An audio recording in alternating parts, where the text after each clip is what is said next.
Hi, I'm Miraj and you are watching Take It Out. Now, for the longest time, my email signature used to have this line which said, not sent from an iPhone because I don't have one. And for the longest time, I didn't. But when I did bite the bullet, I kind of fell for it hook, line and sinker. It's been the fascinating rise of Apple over the last 50 years that's made it a case study today. In this episode, we're looking at the Apple Museum in Utrecht. We'll walk you through this fascinating exhibition on Cleopatra's life that is drawing crowds by the thousands. And we'll look at Black-Eyed Peas' Will.i.am's brand new trike. All this and more coming up in this episode of Take It Out. Now, the Black-Eyed Peas are one of the biggest selling bands of all time. And Will.i.am has carved his name in the annals of pop music history. But the rapper is so much more than a musician. He's also a tech entrepreneur. At NVIDIA GTC recently, Will.i.am unveiled Trinity, a trike that's been built to interact with the driver in real time. It is powered by AI and it is pretty much out of the world. Have a look. Grammy-winning hits, global tours and packed arenas. Will.i.am has spent decades defining pop culture. From the Black-Eyed Peas to solo success, his music has not just reached millions, it has shaped generations, dominated global charts and become the soundtrack of an era. From Los Angeles to London to Mumbai, his beats have filled stadiums and connected audiences across continents. But that's not all Will.i.am is all about. He's also a tech entrepreneur. At NVIDIA GTC in Silicon Valley, Will.i.am introduced a three-wheel electric vehicle called Trinity. So we have our AI agent here. We have our self-balancing schematics here. Our controls on the steering wheel. Air conditioning here. The roll cage. Rear view cameras. We have 360 cameras all around the vehicle to have conversations with the AI about the environment that it's in. At first glance, Trinity looks like a compact urban vehicle. Single passenger, electric, built for city roads, it can reach speeds of up to 96 kilometers per hour, making it practical for short urban commutes. So we're trying to get the Trinity under 30K. The target is for singular passenger commuters. Like I said, going 0 to 60 in under 2 seconds. The vehicle doesn't have to go 120 miles an hour. Who's going 120 miles an hour in the street anyway? You just want to go quick through the city. 0 to 60, pew, through the city. But the real difference isn't how it moves, it is how it thinks. The human drives this car. It's not self-driving yet. The infotainment system is what we're trying to reimagine. Trinity is built around an embedded AI system, powered by hardware from NVIDIA. The system is designed to understand the context, process information, and interact with the user in real time. At the center of it is what is known as agentic AI. I'm an artistic creator because of tech. So my instrument is the computer. And so because my love of compute and computers and the developers that develop the tools that give me my creative liberties, I'm fascinated by the world of compute. This AI agent works like a personal assistant, but one that travels with you. It can hold conversations, help brainstorm ideas, and assist with tasks while you're on the move, turning commute time into productive time. Say, for example, I'm home going to work, and someone sent me a PDF or a draft. I could then add the draft into the dash, and I could have a conversation with the vehicle about that draft. The idea is to make the vehicle a part of your daily workflow, not just transport, but a tool, one that continues to function even after you step out, operating in the background as an extension of your digital ecosystem. Trinity is also part of a larger vision. The vehicles will be built at a facility in Los Angeles, which will also serve as a training ground for robotics and AI systems. For years, vehicles have been about movement.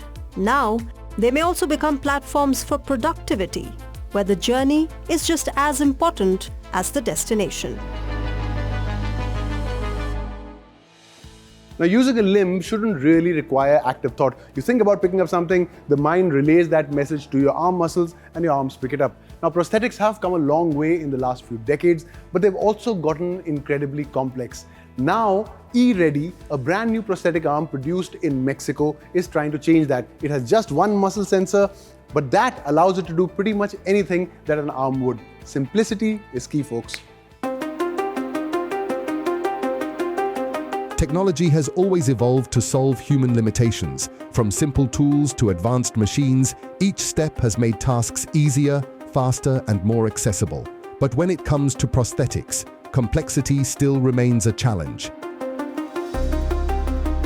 In Mexico, researchers are working on a different approach, a prosthetic arm that focuses not on adding more, but on simplifying what already exists. The device is called eReady. Developed at the University of Guadalajara, it is designed to reduce the difficulty that often leads users to stop using prosthetic devices. Lo explicamos a través de esto. We explain it this way. An arm that can be used by anyone who is missing a limb, whether amputees or people with congenital malformations. And what's more, the adaptation process far surpasses other arms on the market that require large electronic components to function. Our eReady device is so simple that with a single muscle sensor, you can control different prosthetic levels, which helps ensure the device is easily adapted and accepted by our future users. La aceptación del dispositivo sea ampliamente utilizada por nuestros futuros usuarios. Traditional systems can require multiple sensors, bulky hardware, and long training periods. For many users, that becomes a barrier. eReady takes a different route. It uses a single muscle sensor to control different levels of movement, reducing the need for multiple electrodes and complex calibration. The result is a system that is easier to learn and quicker to adapt. So, if someone suddenly arrives and tries to adapt a prosthetic device, learning how to do that takes time. eReady aims to make a quick adaptation that can help people quickly get used to using their prosthetic device. The arm is designed for amputees as well as individuals with congenital limb conditions. Control is based on muscle signals, allowing users to train their movements over time. This process relies on neuroplasticity, where the brain learns and adapts, improving control with continued use. But simplifying the system required a complete rethink. Most prosthetics depend on multiple inputs to function. Reducing that to a single sensor meant reworking both design and functionality. Cualquier prótesis, ahora sí que me parece impresionante. Any prosthesis now I find truly impressive, especially coming from my best friend who made it with so much love and dedication. But yes, it was a fairly limited prosthesis in terms of movement and things like that. And now, with all the advancements that have been made, I feel it's on par with many others on the market. The final device is compact and self-contained. The arm is 3D printed, with motors and batteries built into the forearm. Earlier, models often required external harness systems and multiple electrodes attached to the body. This design eliminates that, making the device cleaner, lighter, and more practical for daily use. The development is still ongoing. Future versions are expected to include voice-enabled controls. Currently, our device is controlled through muscle signals, and we are a few steps away from being able to integrate this part of the voice commands and muscle activity, but we are very close to being able to achieve it. Combining muscle signals with voice input to enable more complex movements, expanding capability without adding complexity. En un principio yo pensé que el mayor reto iba a ser... At first I thought the biggest challenge would be learning to move it, maybe dealing with the space or the weight. But no, that's been the least of the challenges I've faced. Right now, I feel the biggest challenge is the psychological aspect, the mental aspect, the adaptation, suddenly having to take the prosthesis off because I'm tired or because it's going to get too heavy or whatever, right? The goal is clear. Make prosthetics easier to use because in many cases, the problem is not the technology, it is how difficult it is to live with it. It's really hard to imagine that Cleopatra, the Egyptian queen, lived 2000 years ago because her legend refuses to fade. When I think of Cleopatra, I think of Elizabeth Taylor in Ben-Hur, one of the earliest movies I saw. Now, Cleopatra has been immortalized in books and in films. Now, we're using VR, projection, and all kinds of sound and light shows to run through the life and times of Egypt's last queen. This exhibition, called Cleopatra the Experience, drew over 200,000 visitors in Madrid, and it's currently running in East London. If you're there, don't miss it. Light bends, walls dissolve, and for a moment, 2,000 years fall away. Cleopatra stares back from a mirror framed by serpents. Egypt's last queen, summoned once more. This is Cleopatra the Experience, a 3,000 square meter journey through 9 galleries on London's Royal Docks, blending original artifacts with virtual reality to separate the woman from the myth. The experience unfolds across projection rooms, hologram displays, and interactive installations. Developed in collaboration with historians and Egyptologists, the exhibition drew more than 200,000 visitors. They saw this immersive digital installation when it launched in Madrid. Now, it's the UK's turn, before it travels on to 6 more countries. In this exhibition we have 2 ways to enjoy the figure of Cleopatra. First one is the new technologies, the VR, metaverse. You can walk with VR glasses. It's amazing because you can visit the palace of Cleopatra in Alexandria. We have a trip with VR glasses to the antiquity to visit the tomb of Cleopatra. It's one of the most incredible mysteries of her life. Alexandria, Egypt's ancient capital and one of the great cities of the ancient world, comes back to life in this show. We have also original artifacts, original pieces that connect the present with the past.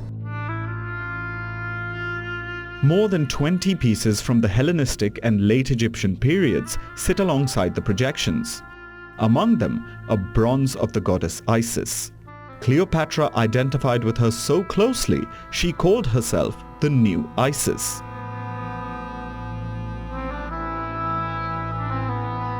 A child becomes a queen on the wall before you.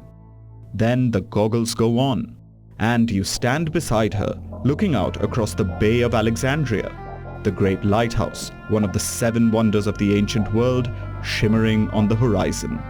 Inside the temple, inside her city, inside perhaps her mind. And then, a question that stops visitors in their tracks. She was the first woman to lead and determine the course of an empire. But who was she? Egyptologist Dr. Chris Naunton says the historical record is tangled but real. Roman propaganda is a big and important source of information for Cleopatra's story, there's no question about that. They give us a very kind of dramatic, almost scene by scene sort of story, which of course is perfect inspiration for Shakespeare and Hollywood. And it's the kind of historical narrative that we don't have often certainly for earlier periods of ancient Egypt. But we can say at the same time, based on the kind of evidence that somebody like me, an Egyptologist, is more familiar with, we've got archaeological evidence and textual evidence from the time, Egyptian inscriptions, in Egyptian texts, Greek texts as well, that complement those sources. So there's no question that she was a genuine historical individual. We can say when she reigned, we can say something about her family background, how she came to the throne. We know what the historic and political context of her times are. 2,000 years of art and obsession line the walls, but one mystery still refuses to be solved. Where is Cleopatra's tomb? The exhibition takes visitors diving past sunken sphinxes and the ghosts of a drowned city in search of an answer no archaeologist has yet found.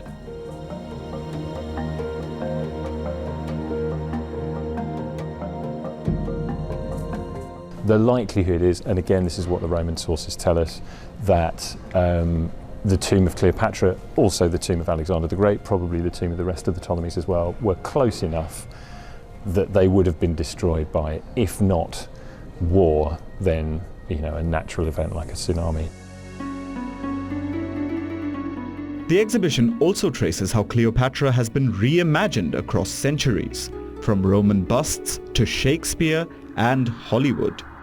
It explores more than 2,000 years of art and storytelling, shaping how the world sees Egypt's last queen. And then the finale, an 8-meter-high projection room, a queen rising from her deathbed, an asp at her side.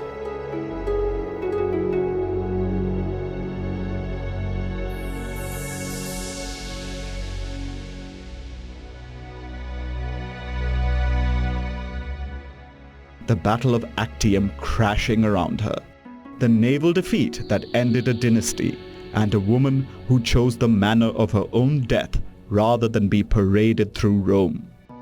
Ancient Egypt, improbably but compellingly, has come ashore in East London.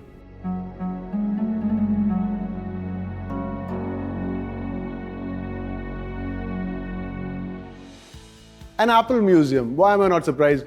Given the crazy level of mania that surrounds new Apple products, it's really no surprise that there's an entire museum dedicated to Apple products in Utrecht in the Netherlands. But the brand has completed 50 years and there is an exhibition running now that celebrates 50 years of Apple. If you're a fanboy, Utrecht is where you need to head to.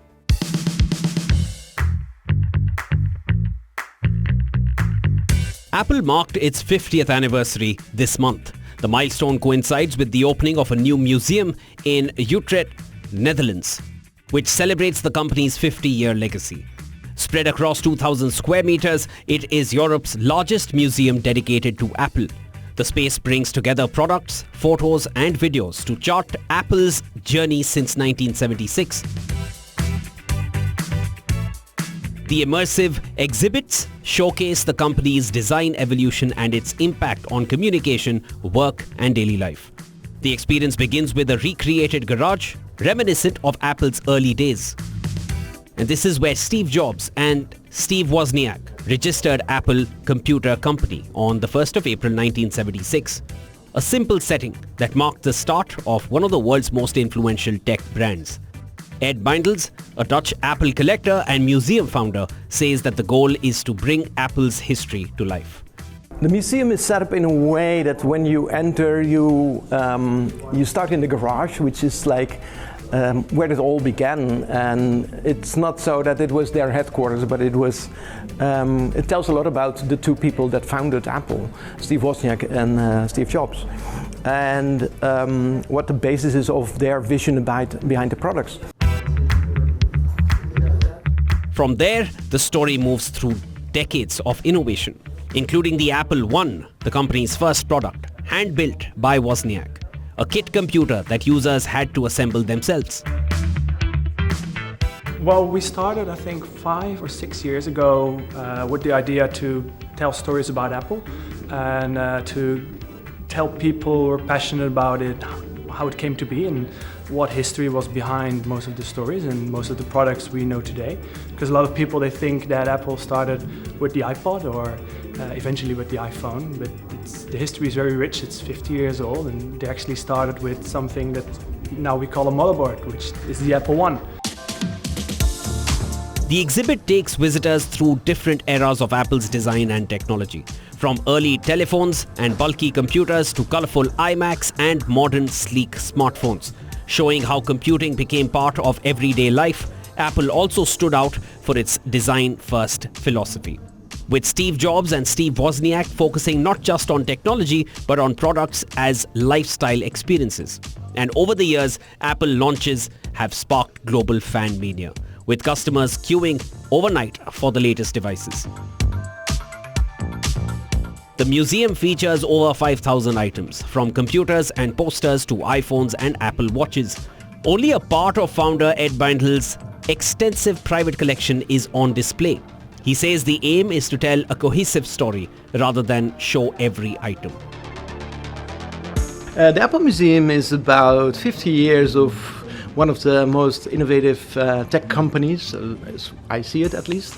And we made a museum in contrast to many of the museums, because there are many Apple museums.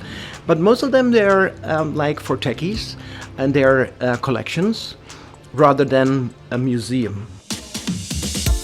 The visitor's journey ends with the iPhone, a product that transformed communication, design, and daily life.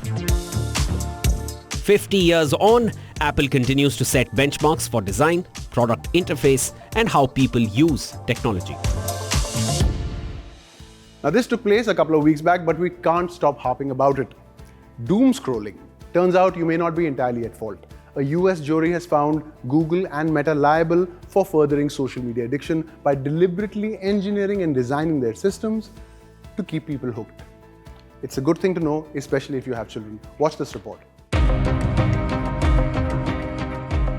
A recent verdict by a US court has held Meta and Google culpable for intentionally engineering social media addiction. The $6 million awarded to the plaintiff is small change for Meta and YouTube. Big tech, us, let's make this world a better place. But parents, we need you to join in with us because it stops today.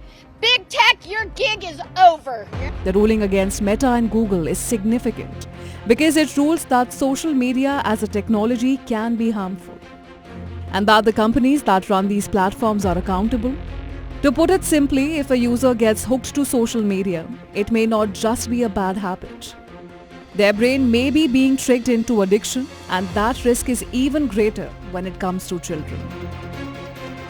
According to the data portal Digital 2026 report, one of the largest global studies of its kind, the average TikTok user spends 1 hour and 37 minutes on the app every single day. YouTube users aren't far behind at 1 hour and 25 minutes. Instagram comes in at 1 hour and 13 minutes, and Facebook at just over an hour. The typical social media user spends around 2.5 hours a day scrolling across nearly 7 different platforms. Social media platforms use powerful algorithms to keep users engaged. Features like infinite feeds, autoplay videos, and personalized content create a loop that can make it hard to disengage. Australia last year became the first country to enforce an outright ban on social media for under 16s. A number of other countries around the world have instated differing levels of access and control over social media for children. These include Indonesia, Denmark, Malaysia, Norway, Britain, France, and the US. Tech firms say they are introducing tools like screen time trackers and content controls to support user well-being. However, critics argue that these measures do not go far enough. The challenge remains balancing digital innovation with users' mental health.